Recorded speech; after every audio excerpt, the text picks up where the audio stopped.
আমাদের এই বাংলাদেশে বা আমাদের এই অত্র সমাজের ভিতরে এমন কিছু কুলাঙ্গার, আমি আমার ভাষায় বলবো কুলাঙ্গার, আপনারা ভদ্র ভাষায় তাকে অসাধু বলতে পারেন বা যাই বলতে পারেন, কিন্তু আমি আমার ভাষায় বলবো কুলাঙ্গার, যারা এই কুরআনুল কারীমের আওয়াজ শুনলে যাদের শরীর জ্বলে। এমন কি লোক নাই আমাদের সমাজের ভিতরে? মুসলমান চিল্লিয়ে বলুন। আমি তাদেরকে বলতে চাই, তোমরা যারা এমন ব্যক্তি আছো যে কুরআনুল কারীমের আওয়াজ শুনলে তোমাদের শরীর জ্বলে, তোমরা আমাদের এই পার্শ্ববর্তী দেশে চলে যাও। ওখানে কোরআন নিয়ে এতটা কথা হয় না, কিন্তু আমাদের বাংলা ভূমি একটা পবিত্র ভূমি। এই বাংলার জমিন একটা মুসলমানদের জমিন। অতএব মুসলমানদের ভূমিতে, মুসলমানদের জমিনে কোরআনের কথা চলবে কিনা আপনারা প্রত্যেকেই চিল্লিয়া বলেন। আলহামদুলিল্লাহ, আমরা সেতুপাড়া যুব সমাজ কর্তৃক তাফসিরুল কোরআন মাহফিলের আজকের সম্মানিত সভাপতি ও আমার সামনে উপবিষ্ট বাংলার বিভিন্ন স্থান থেকে আগত দিনদার পরেশগার ভাই বোনেরা ও আমার পর্দার আড়ালের আবেদা সলেহা মা ও বোনেরা, সর্বপ্রথম আপনাদেরকে এই মাহফিলের পক্ষ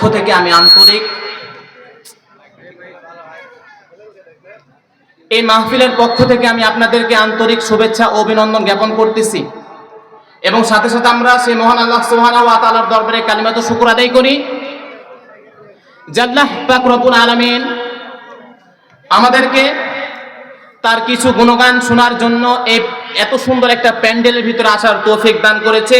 আলহামদুলিল্লাহ। আওয়াজটা মনে হয় অনেক জোরে হয়ে গেছে, আর একটু আস্তে বললে ভালো হবে। আলহামদুলিল্লাহ। এখন মনে হচ্ছে কিছু মানুষ আমার সামনে আছে, দেখ আলহামদুলিল্লাহ। এবং লাখো কোটি দুরূদ ও সালাম বর্ষিত হোক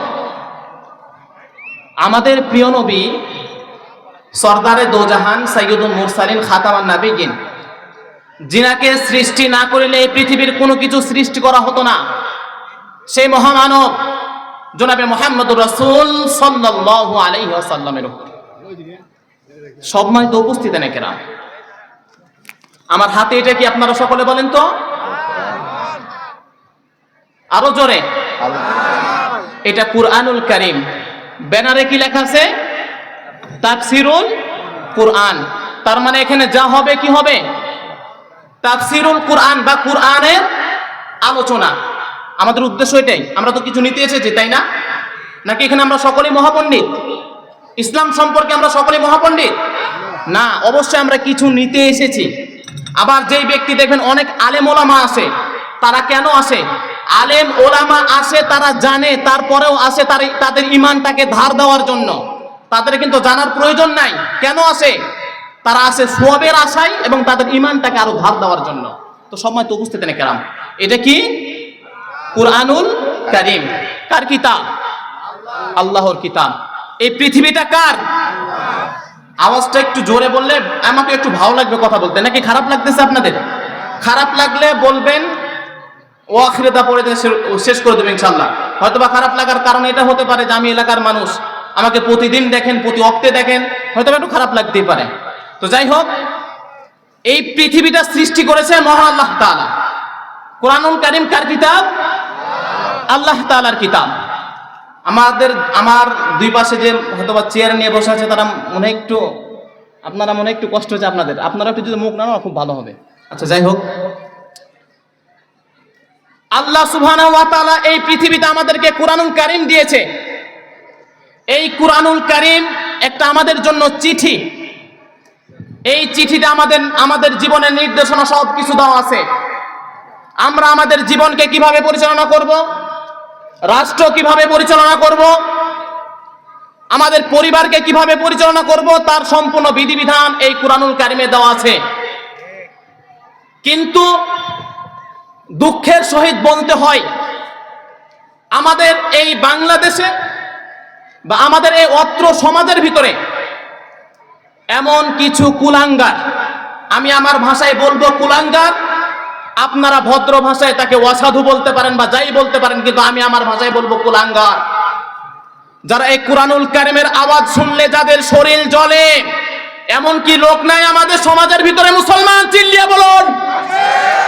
আমি তাদেরকে বলতে চাই, তোমরা যারা এমন ব্যক্তি আছো যে কুরআনুল কারীমের আওয়াজ শুনলে তোমাদের শরীর জ্বলে, তোমরা আমাদের এই পার্শ্ববর্তী দেশে চলে যাও। ওখানে কোরআন নিয়ে এতটা কথা হয় না, কিন্তু আমাদের বাংলা ভূমি একটা পবিত্র ভূমি।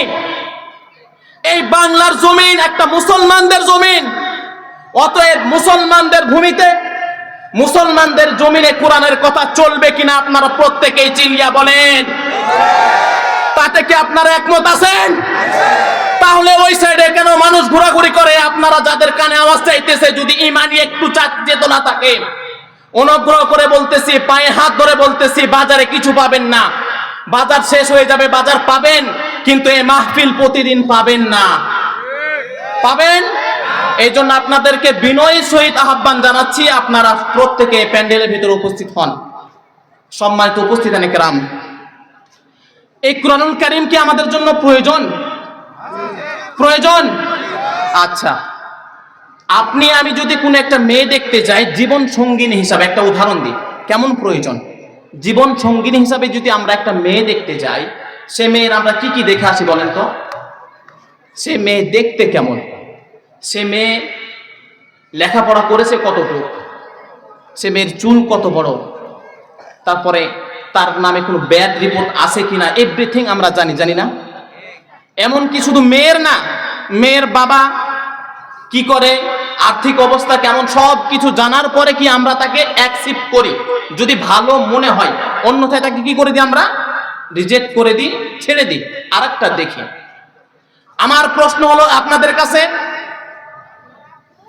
আপনি আপনার সহধর্মিনী তথা স্ত্রীর সাথে আপনি থাকবেন কতকাল? 40 বছর, 50 বছর, এর চাইতে কি বেশি থাকতে পারে কেউ?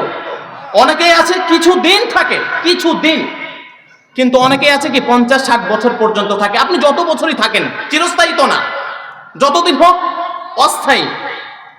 এই চিরস্থায়ী কিছুদিন থাকার জন্য আপনি শুধু মেয়ের না, মেয়ের ফ্যামিলির ব্যাক রিপোর্ট জানলেন, এভরিথিং জানলেন, জানার পরে যদি আপনার পছন্দ হয়, তাকে আপনি অ্যাকসেপ্ট করলেন। এরে সম্মানিত মুসলমান, তুমি একজন মুসলমানের বাচ্চা, তুমি কুরআনুল কারীম সম্পর্কে কতটুকু তোমার জ্ঞান আছে? আমি যদি প্রশ্ন করি, এই কুরআনুল কারীম কত পারা? অনেক ব্যক্তি বলতে পারবে না। আলহামদুলিল্লাহ, অনেকে উত্তর দিয়েছে, কিন্তু অনেক ব্যক্তি আছে বলতে পারবে না। তাহলে তুমি কি মুসলমান নাকি কুলাঙ্গার? কোরআন শরীফ সম্পর্কে তোমার আইডিয়া নাই। অনেক ব্যক্তি এমন আছে, যদি বলা হয় সাধারণ তাফসীর করতে বলবো না, সাধারণ যদি বলি যে কোরআন শরীফের সাধারণ নলেজের প্রশ্নগুলো যদি বলি, এই কোরআন শরীফে কয়টি আয়াত আছে, অনেক মুসলমান আছে বলতে পারবে না। বলেন, বলতে পারবে?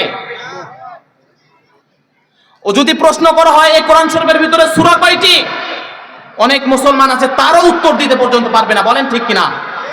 তাহলে তো আমরা কি মুসলমান হইলাম? শুধু গরু খাকা মুসলমান, গরু খানেওয়ালা মুসলমান আমরা। কুরআনুল কারীম আল্লাহ তাআলার বিধান, এটা আল্লাহ তাআলার চিঠি। এই চিঠিকে আপনি ধারণ করতে পারেন নাই, তার মানে আপনি মুসলমান নামক মুনাফিক। এখন প্রশ্ন আসতে পারে, হুজুর আমরা তো সবাই কোরআন পড়তে পারি না। আরে বাবা, কোরআন পড়ার জন্য সকলকেই বলা হয় নাই। অন্তত যে ব্যক্তি আল্লাহ এবং আল্লাহ রাসূলকে অনুসরণ করে, সে যেন ইন্নাল উলামা ওয়ারাসাতুল আম্বিয়া, উলামায়ে কেরামদেরকে অনুসরণ করে। কিন্তু আপনি কোরআন পড়তে পারেন না, কিন্তু আপনি অনুসরণ করবেন কাকে? বলেন, বলেন। আপনারা উত্তরে শুনেন, এই কথা সব সময় শুনে উত্তর আপনারা দিবেন। আপনারা কোরআন পড়তে পারেন না, অনুসরণ করবেন কাকে? হ্যাঁ, আলেম ওলামাদেরকে অনুসরণ করতে হবে। যদি আপনি আলেম ওলামাকে অনুসরণ না করে চলেন, যদি আলেম ওলামাদেরকে না অনুসরণ করেন, তাহলে আপনার মানে পথ ভ্রষ্ট আপনি হবেন 100%, এর ভিতরে কোনো সন্দেহ নাই।